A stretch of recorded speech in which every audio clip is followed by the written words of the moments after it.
Welcome to the Experience Matters podcast with your host, Kent Clothier Sr., and your co-host, Kevin Hommel. Hello, everybody. Welcome to the next edition of Experience Matters podcast. Kent Clothier Sr., your host. I normally have Kevin with me as my co-host. Today I have the pleasure of having Chris Clothier, my middle son, handles marketing and a lot of things for our company, is doing that today for us. Going to sit in and help me on this podcast, ask some of the questions that are coming from our audience and maybe some of them that he has. So the topic today that I wanted to talk about was being competitive in business, winning in business, the mindset of doing that, and some of the things about being really, really competitive, and how that overlays with your competition, how to handle people that think that's negative or think winning sometimes is negative, which I don't really agree with that. To me, it's about winning, and I'll get into telling you a lot of areas I think that winning talks about in business and how it affects people that we work with, and that type of kind of chip on your shoulder of being competitive, and then how all that parlays and goes into our business. So, Chris, welcome. How you doing, man? Good, buddy. Thanks for being in here today, and we'll knock out another edition of the Experience Matters podcast, and hopefully we have some good content for our listeners out there. And our listenership is growing every time we do one of these things, much to my surprise. I didn't think anybody would want to hear a whole lot about what I had to say, but evidently they do, and there's some people listening to it. So we'll keep on going and hopefully bring some good content to people that are listening to what we do. Yeah, man, I'm excited to be here. Ready to have some fun with you. You are, you got a lot of knowledge. A lot of people want to hear what you got to say. So, all right. Well, let's get on down the road here about winning and being competitive. Well, I've got 3 questions this week. They are not listener questions. These are questions that having grown up, got with Brett. We both kind of laughed a little bit. We thought we'd have some fun with you today with your 3 questions about winning and being competitive, because we all know that you're not very competitive. We have to kind of pull that out of you. So we will go through 3 of your questions here real quick. The first one, Brett reminded me of this one. He wanted me to make sure I asked you to tell the story to all of your listeners out here about the T-ball team that you used to coach. You've told this from stage before, so this isn't anything new for you. The undefeated T-ball team that you took to Mississippi to beat a coach pitch. Are we really going back 25 plus years here? Well, for your listeners to understand, Dad, what makes you so competitive and what gives you the drive you've got, which ultimately is what makes them successful. Yeah, we got to go back. So why don't you tell the story real quick about your undefeated T-ball team? Well, many years ago when Brett, my youngest child, was old enough to play T-ball, and I was coaching him along with 3 other coaches, and Brett's 32 today, so this was probably 26 years ago. So we had a little T-ball team that the 4 coaches' sons were on the team. Then I think we had a mixture of some other kids, and probably had a mixture of boys and girls, probably aged 5 and 6 on the team. And there was 6 or 7 other teams in the league at that time. And so all I was trying to do was develop the skills of the children, the kids at that age. And for the most part, I think I had the support of the parents. They were always there watching. And so we developed these kids with the ability not to have to hit the ball off a tee, where they could actually hit the ball with, instead of a tee, with a parent pitching the ball on a direct line right to where they swung the bat. So we developed the skill level of the kids to be able to take a couple practice swings, and then our adult father pitcher would throw it right on the line to where the young person would swing. And so eventually each one of our kids could hit the ball and didn't have to use the tee. And then that was an advantage of us with those kids, because we just started believing in them and inspiring them that they could hit it and they could catch it and they didn't need to be afraid of it and they knew what to do and step on a certain base or get it over to first base or whatever. And teaching this to a 5 and 6 year olders was a little bit challenging, but they wanted to learn. They all got down in a position of being ready as soon as the batter was going to hit it if we were in the field. So a long story short, this little team went on to win all their games in our league, and I think we were 15-0 after the season started. And then, but who's keeping score, right? At that age, I was probably the only one that was. Yeah, you were. We were 15-0, and then in our little city, municipality we're in, they had a little playoff, and we won that a couple of games. I think we got to 17-0, and then we had a contact down in Mississippi that had a little 6 and 7 year old team that was about a year older than this team that was a coach pitch team that had been playing coach pitch in their league down in Mississippi. So we took our little team down there to Mississippi. I think it was Hernando, Mississippi, if my mind remembers correctly. So we went down there one Sunday and we played this little coach pitch team down there. It was a real coach pitch, and we beat them. So we finished 18-0. Our kids were so crazy about the finish and how we did. The parents were very happy. And again, it was about taking a challenge of these kids and showing them by developing their skills. And I had some really, really good guys, fathers that were helping coach.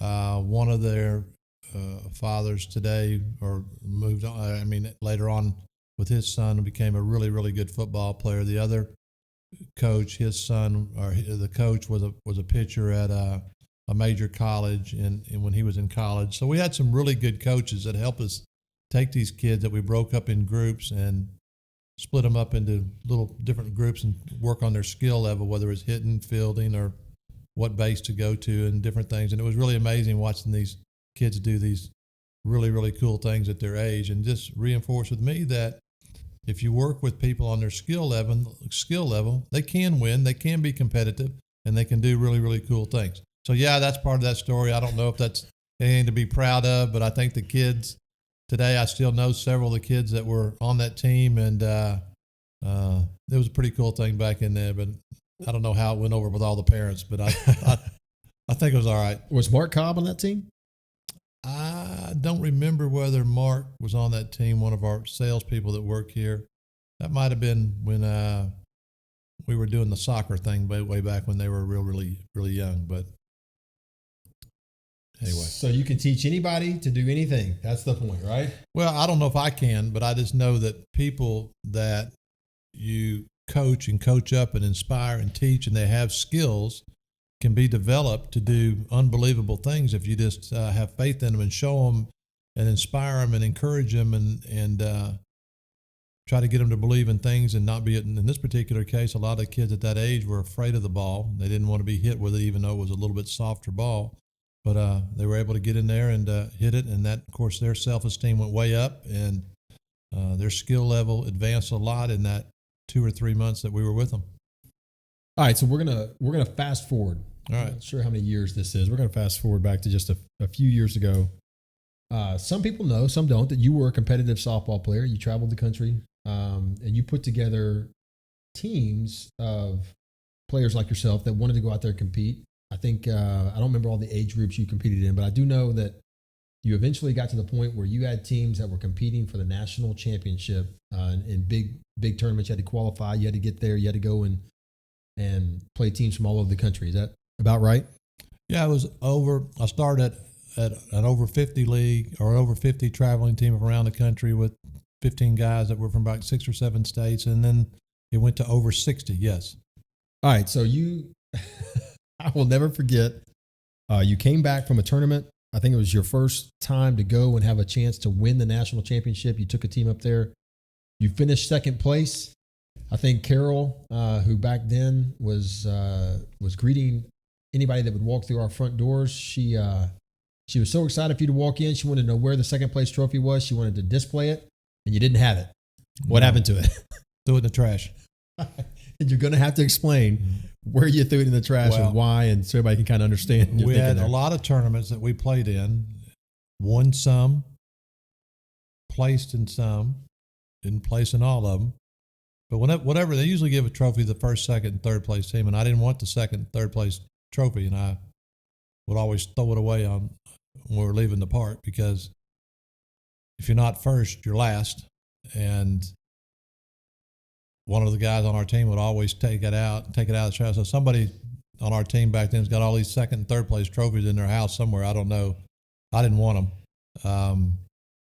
But a couple years later, we went back to that same tournament there and ended up winning the national championship. But to me, winning is about either you win or you don't win. And it's the same thing in business, that we want to win at and be competitive at everything we do. We want to have our investors to have a great experience at. We want our rehabs to be the best rehabs are. We want the renters that we rent our houses to, or the tenants that we rent our house to, be the best tenants. We want to have the best people that work for us.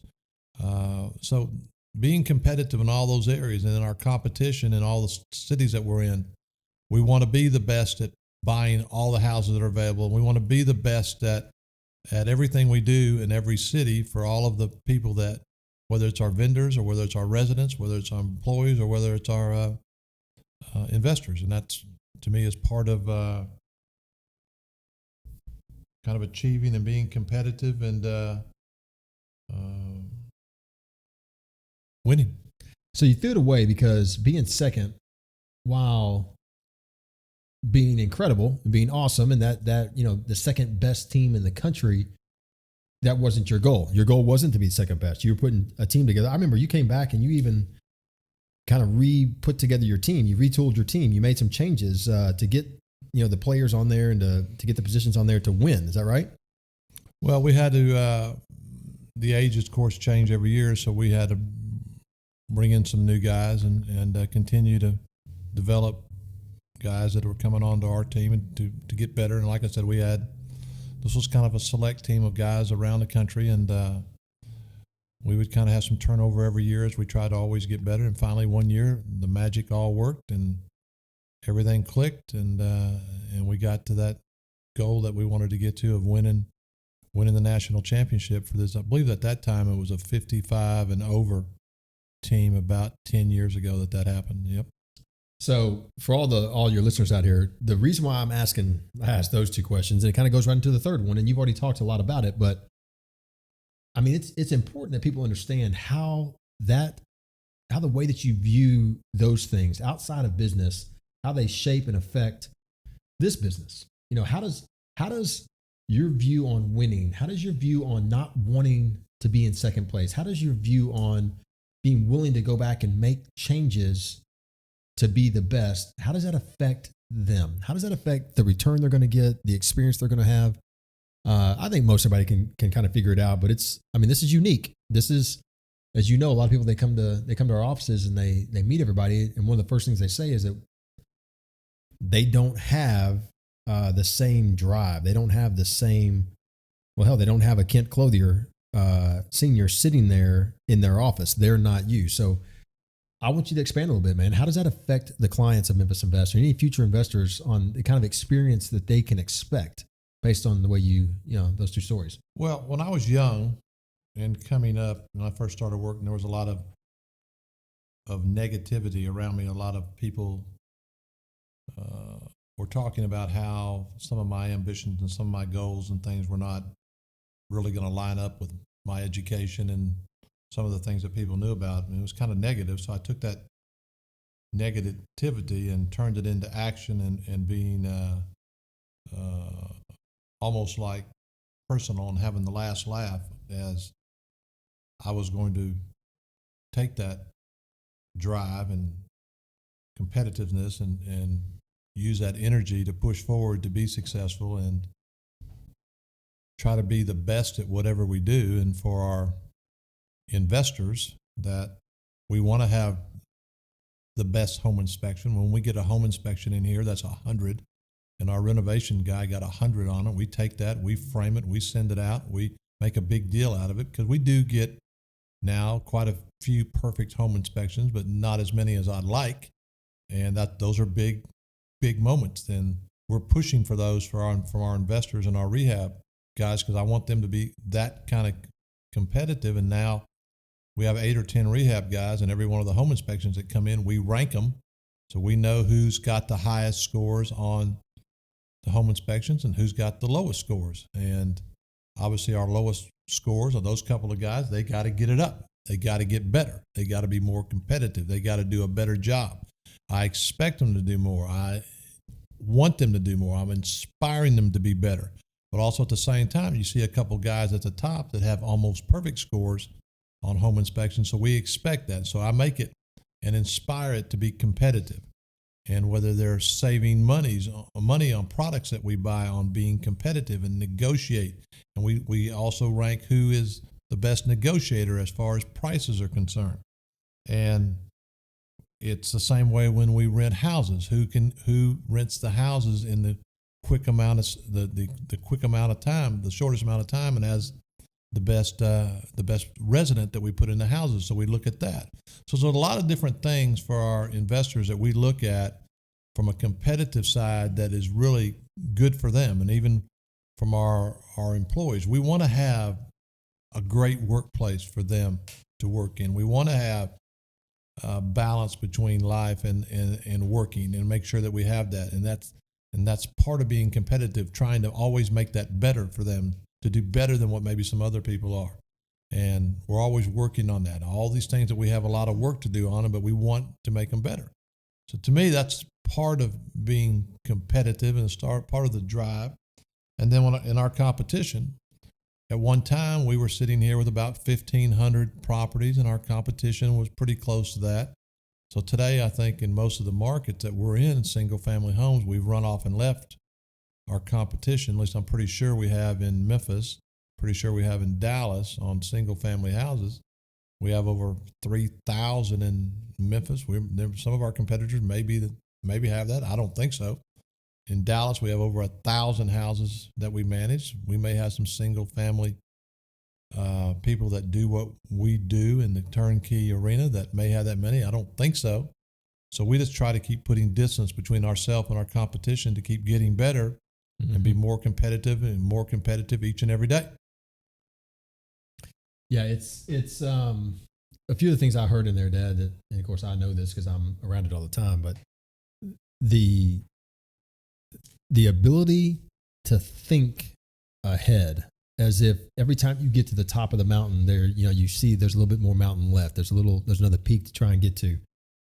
It's a hard thing to have. And of course, that I talk to turnkey companies around the country, and, to echo your point, not to sit here and pound on our chest too much, but there's just no one. I mean, there's no one. There's a lot that want to be like Memphis Invest. There's a lot that want to have the same drive, the same commitment, the same passion for what is going on. There's just few that do, and I think that's probably the biggest underscore. And I think the hardest thing for others to do is to make it competitive. No one understands. Few entrepreneurs understand that competition is what is fueling success. It's what fuels innovation. It's what fuels that drive. I know recently, I don't know if you already talked about this, Dad, but have you talked about the under 20 days for properties that are vacant? Like, we don't want any properties to be vacant longer than 20 days. That is with over 4,000 properties under management, that is almost an unheard of goal, but that's what we're driving for, because you drove them down to under 30, then to under 25, then under 20. I mean, that's the push, right? Well, yeah, and we might have talked briefly on about it on here, but we don't want, and like you said, it was at 30 and then it was at 25. Now we're down to 20. We're trying not to have one property available for rent that's over 20 days on the market. And we see our competitors in some markets with signs in the yards that they have hundreds of houses available for rent. Call us today. And that type of thinking just doesn't enter into my mind, because I don't want to have any houses available to rent, because I know when all of our houses are rented, that our investors are so happy and everything is clicking for them. And then to even talk about having anything over 20 days, my mind, I just can't get into that kind of thinking, because the competitive side of me wants to wipe out every house that we have rented at the price that we're trying to rent it at, with improved marketing and improved skill development by our rental people, and just the genuine desire to be the best rental agent there is out there to rent more houses and win at that game every single day. Yeah, I think it's probably what sets Memphis Invest apart. So I know that your topic today was that that competition and that competitive fire, how to drive it. My questions hopefully got you set off and moving in the right direction. Well, it was good. And, like I said, sometimes you get negativity seeps in here with other people that may be listening. And people who win don't worry about negativity. You take that and you turn it into action. And it's just little wins every day. There's some big wins that come along, being competitive, and that's all part of the drive. And yes, I want to beat our competition every day, no matter what part of our business is in, and strive to do that and push to do that and expect to do that and encourage our team to do that and try to lead that way. And that's just the way I think it needs to be. And it's been proved pretty good for us. And at my age, I don't see that changing a whole lot. What are some of the ways that you keep score? I know that when you're talking about property management, there's a lot of metrics that you can track, but you also know there's a lot of metrics that, well, we've seen it. Anybody can say anything they want to say, and it's hard to track. So what are some of the ways that you measure winning? And I know, I'll give you an example of that. I know one of them is when we go out and we go visit the houses, we spend time looking at the way our competition is presenting their property for rent, or even presenting their property for an investor to buy. And it's pretty easy to tell when you're winning, right? When you go and you look, you say but it's not just about doing something better. It's about being the best you can be, right? Yeah. And I'll give you an example about, and I'll go back to renting houses, because when we drive neighborhoods and we look at signs, and all of our competition has signs, and we pull up in our house, one of our houses with our signs in the yard, it just looks completely different. And only because of the great people that work for us. They know that when we pull up in front of our house, there's a certain way that we want the signs aligned in the yard. We know that the curb appeal is most important, and no weeds in the driveway, no grass overgrown, no weeds in the flower bed, a mat on the front porch, the house numbers aligned, the mailbox is either new or redone, no grass growing up in the cracks in the driveway. You walk up to the house, it looks great. Then I can go around in the neighborhood and look at other houses, and I know that we're winning that in most instances. And that's one of the ways I look at things, because there's a lot of houses in Memphis that are for sale and for rent. And when you look at one of these and then we go up into ours, most of the time, our houses look better than what there are in that neighborhood or on that street that may be for sale or rent. And I take great pride in that's like a win for us, because we know we're going to rent that house quicker, and it's going to be a great experience for our investor that owns it. Yeah, it is. It's amazing when we are out and about looking, and we'll take it in for a second, because not just the houses themselves, but even taking it into here. Talk a little bit, Dad, about some of the ways that we have people in the company competing, because I know that there's, you talked earlier about doing the looking at the inspection reports and then grading our renovation managers on their inspections, on who's getting a perfect inspection and who's struggling there. What are, that's not the only place that we have competition. What's some of the other ways that people even competing with themselves? Well, we have competition with our renovation team, and whether it's competition in negotiating or competition in getting houses done under a certain amount of days, renovated, or whether it's in home inspections. Our sales team that sells our properties to investors is very competitive in there when properties come out to sell, and striving to sell the property at the price that we have out there. So there's competitive there. It's competitive in all of our departments, trying to hit certain numbers that we're trying to do across the company, whether it's in our accounting department or in our administrative department, whether it's in our rental department, the renovation department, the sales department, customer service department. Very competitive up there on how many connections we make with our customers. We strive, we give them expectations. We want you to talk to this customer every week or this customer every month. Expect you to hit certain numbers. So there's competition up there between our customer service ladies to make those contacts. And so it's pretty competitive all around here in our offices. And so we encourage that. We're looking for a certain type of person to be part of our team that buys into that. And for the most part, that we have that in all of our departments. What about something that's never talked about? And certainly it's not talked about at a traditional property management company because it's counterproductive for them. But for us, we want to have leases extended. We have an entire department that all they do is extend leases. Their job is to reach out to current residents who have an expiring contract coming up within the next anywhere from 1 to 6 months, and they begin the process of helping that resident extend their lease. Even in that position, there's competition because you've got him competing against himself. Talk a little bit about that, about how, because that's a huge benefit for any of the listeners here, and certainly any of our clients. Well, 6 to 8 months ago, in that department, we had 1 or 2 people in there, and we thought we could do it better than what we were doing. We were getting about 50 to 60 renewals a month.